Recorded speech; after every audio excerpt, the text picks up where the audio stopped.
خواتین و حضرات، ایک بار پھر اتحاد رمضان کی اس خصوصی براہ راست شریعت جو کہ آپ جیو ٹیلیویژن نیٹ ورک دیکھ رہے ہیں، آپ کا میزبان جنید اقبال حاضر خدمت ہے۔ ہمارے ساتھ تشریف فرما ہے آپ کے ہمارے ہم سب کے انتہائی قابل احترام، اور جیسا کہ میں نے آپ سے عرض کیا کہ اگر آپ اللہ نہ کرے کسی بیماری میں مبتلا ہیں، حکمت کے حوالے سے کوئی سوال کرنا چاہتے ہیں تو بالکل ہمیں کال کیجیے۔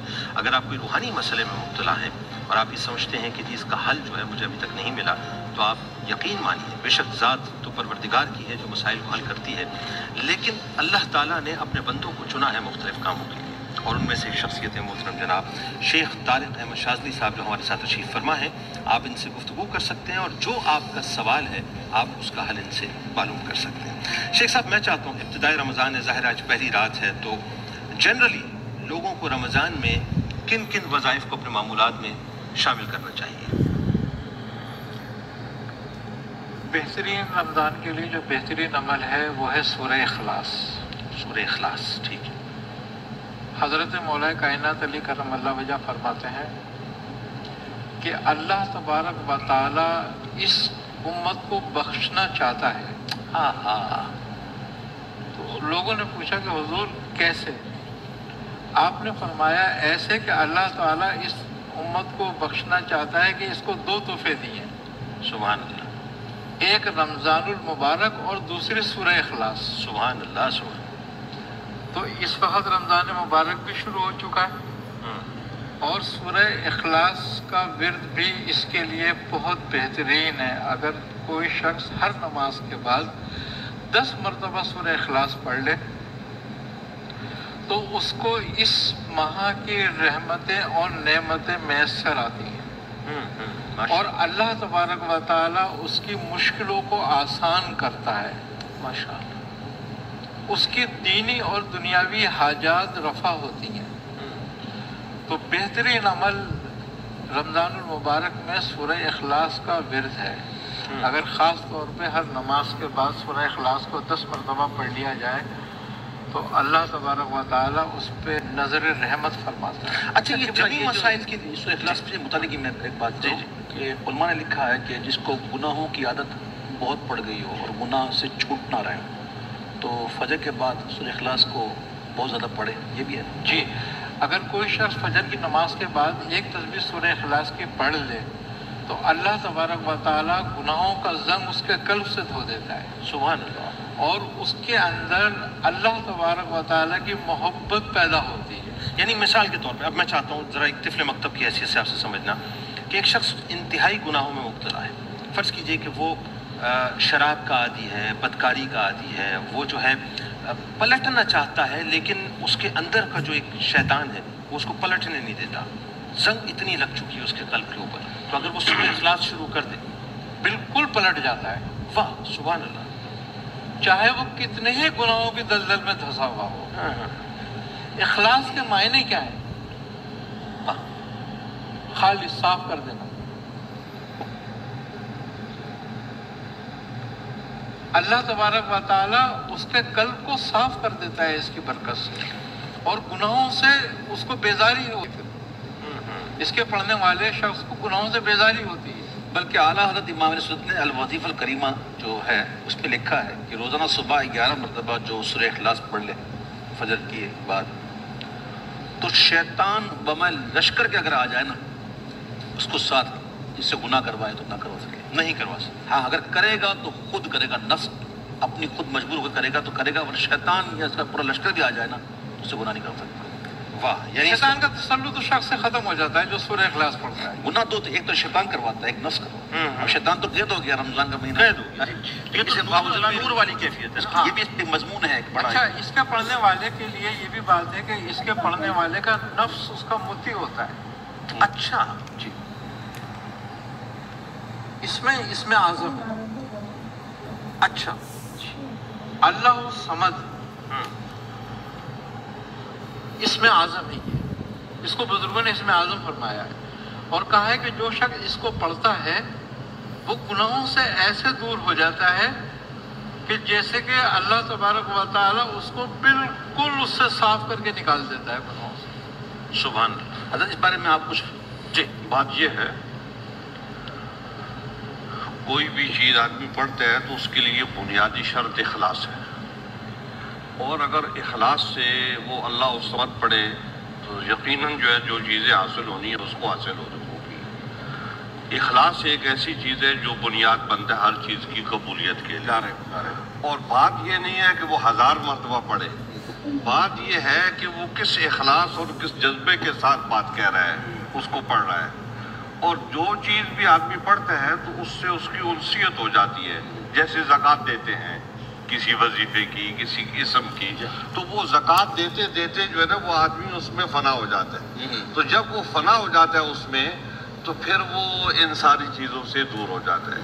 قرآن حکیم فرقان حمید میں اللہ جل جلالہ نے صحابہ اکرام کے بارے میں ارشاد فرمایا وَزَيَّنُوا فِي قُلُوبِهِمْ، کہ اللہ جل جلالہ نے ان کے دلوں کو اسلام سے مزین کر دیا ہے، آراستہ کر دیا ہے، کہ حضور اکرم صلی اللہ علیہ وبارک وسلم کی محبت ان کے اوپر غالب آ گئی، ان کے دلوں کے اوپر۔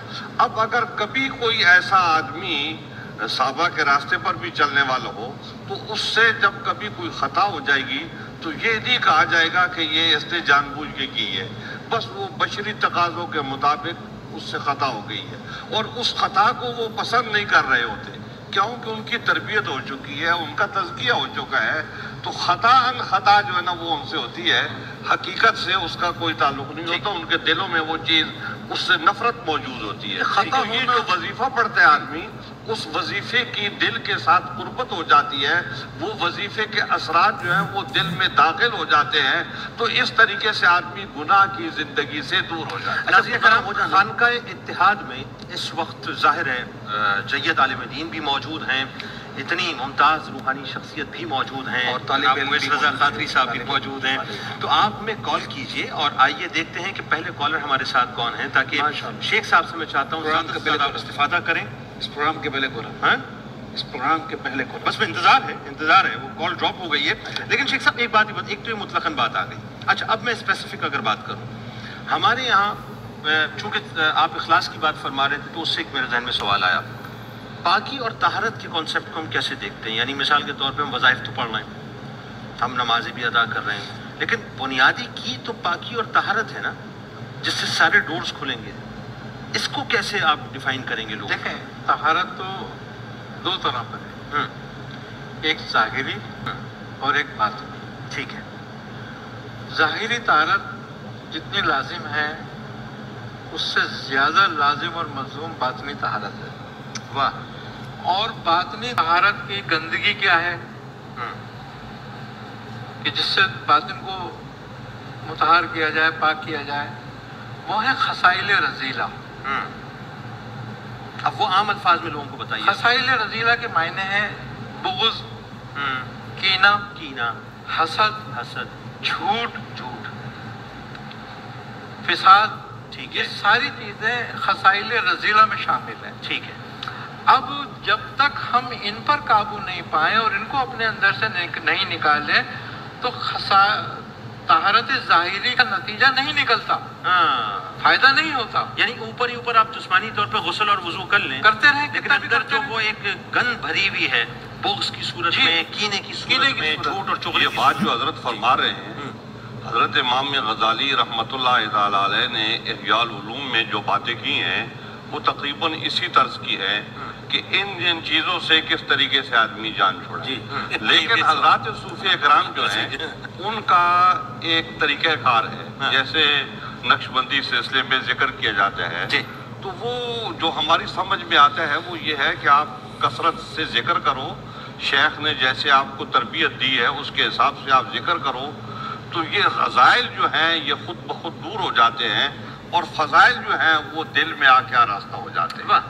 تو یہ ذکر جو ہے جو ہوتا ہے، جو اوراد و وظائف ہوتے ہیں سلاسل کے، تو یہ کام یہ کرتے ہیں کہ یہ آدمی کو جو ہے رذائل سے پاک کر دیتے ہیں اور فضائل سے آراستہ کر دیتے ہیں۔ اچھا میں نے شروع میں سوال کیا تھا، میں نے گناہوں سے بچنے کے لیے نفس تنگ کر رہا ہے، یہ میں آپ کے ساتھ کہا کہ سورہ اخلاص میں پڑھا جائے، مسئلہ یہ ہے کہ آدمی یہ سورہ اخلاص جو ہے وہ ان چیزوں کو بھی دور کرے گی۔ وہ جو اخلاص سے جب آدمی ذکر کرتا ہے، اللہ جل جلالہ کو یاد کرتا ہے، تو وہ سارے اثرات جو ہے نا اس کے دل کے اوپر چھا جاتے ہیں۔ تو جب اس کے دل کے اوپر وہ اثرات چھا جاتے ہیں تو برائی سے وہ نفرت کرنے لگتا ہے. کل وہ جس کام کو اچھا سمجھتا تھا آج وہ اس کام کو برا سمجھ رہا ہے. برا اس لیے سمجھ رہا ہے کہ وہ جو خوبیاں ہیں، جو کمالات ہیں، جو فضائل ہیں، وہ اس کے دل کے اوپر نقش ہو گئے ہیں، اس کے دل میں آراستہ ہو گئے ہیں. تو اب جب یہ صورتحال ہو جائے تو پھر آدمی برائی جو ہے وہ نکلتی جاتی ہے. ویسے آدمی سوچتا رہتا ہے کہ پہلے میں برائی کو نکالوں پھر میں نیکی کی طرف آؤں. تو یہ لمبا کام ہوتا ہے. جی شیخ صاحب. بات اصل یہ ہے، سب سے بڑی بات یہ ہے کہ جیسے ذکر ابھی کر رہے تھے کہ ایک سورہ اخلاص کیا کرتے تھے. بات یہ ہے کہ جب ہم اللہ تبارک و تعالیٰ کا ذکر کرتے ہیں، چاہے اخلاص کے ساتھ کریں، اللہ و صمد کے ساتھ کریں، اللہ کے ساتھ کریں، ہو کے ساتھ کریں، ٹھیک ہے ٹھیک ہے. جب ہم کسی ذکر کرتے ہیں اللہ تبارک و تعالیٰ کا، تو ذکر کی تکرار جو ہے، تکرار میں حرارت ہے اور حرارت میں نور ہے. تکرار میں حرارت ہے اور حرارت میں نور ہے. ہاں، اور وہ نور جو ہے جب پیدا ہوتا ہے تو وہ ظلمت کو دور کر دیتا ہے. کیا بات ہے، واہ واہ واہ، کیا فلسفی.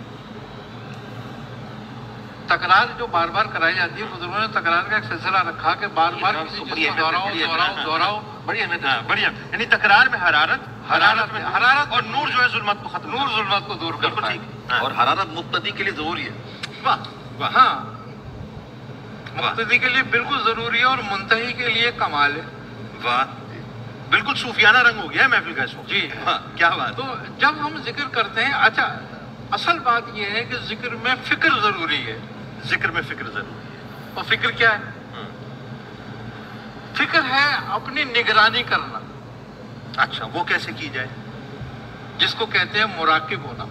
بالکل ٹھیک، یعنی مراقبے میں چلے جائیں. مراقبہ کیا ہے؟ Concentration of mind. جیسے کہ ایک حدیث ہے، حضرت جبرائیل نے سرکار دو عالم صلی اللہ علیہ وسلم سے ایک سوال کیا کہ یا رسول اللہ احسان کی تعریف فرمائیے. آپ نے فرمایا تو اس کی عبادت ایسے کر کہ تو اسے دیکھ رہا ہے. واہ واہ واہ واہ واہ. اور اگر ایسا نہیں کر سکتا تو کم از کم ایسے کر کہ وہ تجھے دیکھ رہا ہے. مجھے دیکھ. تو وہ مشاہدہ ہے، یہ مراقبہ ہے. سبحان اللہ سبحان اللہ. تو مشاہدہ تو خواص کے لیے ہے، اصحاب حق الیقین کے لیے، اصحاب یقین کے لیے، اور مراقبہ مقتدیوں کے لیے ہے، اصحاب عین الیقین کے لیے. تو بات یہ ہے کہ جب تک ہم اپنی نگرانی نہیں کرتے ہمیں ذکر بھی فائدہ نہیں کرتا. ٹھیک ہے. ذکر ہمارے اندر ایک بات پیدا کرتا ہے کہ جیسے کہ نماز روکتی ہے ہاں برائی اور فحشائی کو، ٹھیک ہے. اسی طریقے سے ذکر روکتا ہے خصائل رذیلہ سے. بالکل ٹھیک ہے.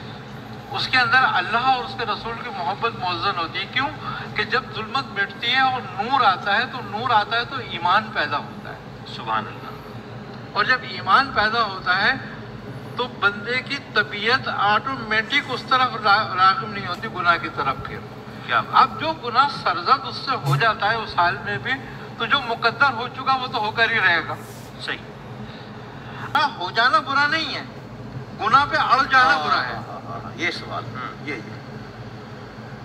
لیکن ذکر انسان میں یہ خاصیت پیدا کر دیتا ہے کہ جب اس کو سے گناہ صادر ہو جاتا ہے تو اسے فوراً ہی احساس ہو جاتا ہے، احساس گناہ ہو جاتا ہے. اچھا ایک بات چلیں عام سی بات کرتے ہیں، بالکل عام سطح کی، ایک عام آدمی کے لیے جو بالکل آسانی سے لوگوں کو سمجھ آ جائے. نماز تو ہماری 5 وقت کی پریکٹس ہے نا الحمدللہ، اور ظاہر تراویح ہم رمضان میں ادا کرتے ہیں. پھر بہت اچھے لوگ ہوتے ہیں وہ جو روز صلاۃ التسبیح کا اہتمام کریں. کیا ہی بات ہے کہ روز رمضان میں اگر ہم صلاۃ التسبیح کا اہتمام کریں تو اس سے اچھی تو کوئی بات ہی نہیں ہے. اچھا اس کے باوجود وہی بات ہے کہ ان الصلاۃ تنہیٰ عن الفحشاء والمنکر والبغی. اب یہ جو نماز ہے یہ برائیوں سے اور مطلب فحش باتوں سے روکنے کا دعوت تو کر رہی ہے، لیکن یہ ہے کہ یہ ہمیں روک نہیں رہی ہے. کیا وجہ ہے؟ کمی ہے ہماری. یہ دیکھیں ہم نہیں روک رہے ہیں، ہم نہیں روک رہے. نہیں، ایک بات ہے، دونوں میں فرق ہے. بات اصلی کیا ہے؟ بات یہ ہے کہ جو آپ نماز پڑھ رہے ہیں گویا نماز پڑھ رہے ہیں. اچھا نماز تو صرف قائم کرنے کا حکم ہے. ہاں، بات اصل یہی ہے. سب سے بڑی بات یہ ہے کہ بڑی خرابی ہے ان نمازیوں کے لیے جو اپنی نمازوں سے بے خبر ہے. کہہ رہے ہیں نا قرآن میں. تو دیکھیں قرآن حکیم بڑے واضح طور پہ یہ بات کہتے ہیں کہ ان الصلاۃ تنہیٰ عن الفحشاء والمنکر. ٹھیک ہے. کہ نماز ان کاموں سے، ان برے کاموں سے بچاتی ہے۔ جی اب جو آپ کا سوال ہے وہ یہ ہے کہ ہم یہ دیکھتے ہیں کہ ایک آدمی 40 سال سے نماز پڑھ رہا ہے تو وہ ساتھ ساتھ میں کم تول رہا ہے، ہاں، یہی تو بات میں پوچھنا چاہ ساتھ ساتھ میں جھوٹ بول رہا ہے، جی جی ساتھ ساتھ میں فریب کیے جا رہے ہیں۔ ہاں اور جب حضور اکرم صلی اللہ علیہ وبارک وسلم کی بارگاہ میں کوئی آدمی آتا تھا، اسلام قبول کرتا تھا تو وہ پورے کا پورا بدل جاتا تھا، ایک ہی نماز پڑھنے سے سارے معاملات اس کے ہو جاتے تھے۔ تو اب یہ کیا بات ہے کہ نماز بھی پڑھے جا رہے ہیں اور یہ کام بھی کیے جا رہے ہیں؟ بات یہ ہے کہ اخلاص جو ہے وہ نہیں ہے۔ جب اخلاص پیدا ہوگا تو یہ ساری چیزیں حل ہو جائیں گی۔ ایک ہی نماز جو ہے وہ اسی لیے کہتے ہیں کہ عارف بھی ذکر کرتا ہے اور غیر عارف بھی ذکر کرتے ہیں، اور عارف کا ایک دفعہ اللہ کہنا جو ہے وہ دوسرے لوگوں پر بہت فوقیت رکھتا ہے۔ تو جب آدمی کے اندر اخلاص پیدا ہو جاتا ہے کہ یہ کام میں نے کرنا ہے اور یہ برائیاں مجھے چھوڑنی ہیں، تو وہ اخلاص کے ساتھ اللہ جل جلالہ کے دربار میں کھڑے ہو کے ایک ہی دفعہ نماز ادا کرے گا تو ان ساری برائیوں سے وہ دور ہو جائے گا۔ لیکن ہم نماز پڑھ رہے ہیں، وہ سب ہمیں یاد ہوتا ہے، اوپر نیچے ہونا جو ہے نا وہ ہماری عادت ہو جاتی ہے، تو اس کے حساب سے ہم اوپر نیچے بھی ہوتے رہتے ہیں، سبق جو یاد ہوتا ہے وہ بھی ہم اس میں پڑھتے رہتے ہیں۔ لیکن وہ جو سبق ہم نماز میں پڑھتے ہیں وہ ہم کیا کہہ رہے ہیں ہمیں پتہ ہی نہیں ہے۔ اب جس طریقے سے اذان ہوتی ہے تو اذان جو ہے اسلام کا مختصر سا ایک تعارف ہے کہ جو آدمی اذان سنے گا تو اس کو یہ پتہ چل جائے گا کہ یہ مسلمانوں کا موقف کیا ہے، اسلام کیا ہے، دین کیا ہے، گواہی یہ اختصار کے ساتھ اس کو یہ بات معلوم ہو جائے گی۔ لیکن ہم لوگ اذان سنتے ہیں، وہ کلمے ہمیں یاد ہیں، ان کا مطلب پتہ نہیں ہے، ان کی روح جو ہے وہ اس سے ہم بے خبر بیٹھے ہوئے۔ تو یہی حال جو ہے وہ ہماری نماز کا بھی ہے کہ جو کچھ ہم اس پہ پڑھ رہے ہیں اس سے ہم بے خبر ہیں کہ ہم کیا کہہ رہے ہیں۔ تو جب ہم اللہ جل جلالہ کی طرف متوجہ ہی نہیں ہے، ذکر وہ اثر کرتا ہے جو آدمی پوری توجہ قلبی سے جب ذکر کرتا ہے تب اس کا اثر ہوتا ہے۔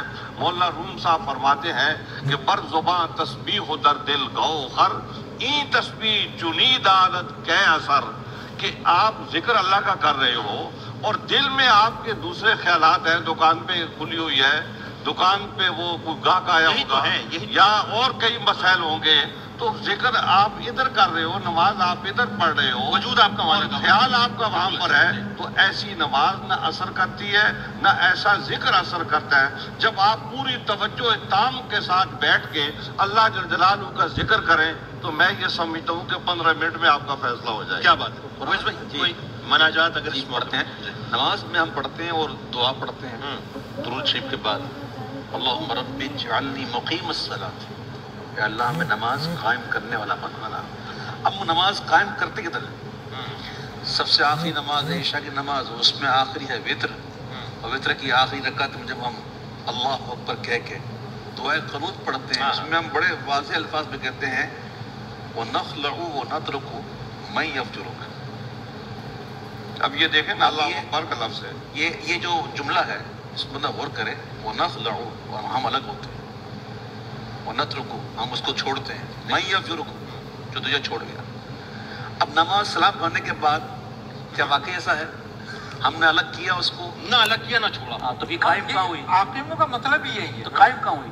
کہ ہم ایک فجر کی جب پڑھتے ہیں تو ظہر کا انتظار رہتا ہے کہ ظہر ہوگی، لیکن اس دوران میں اگر ہم نماز میں رہیں اور نماز کو قائم کر لیں تو نہ تو ہم فحاشی کریں گے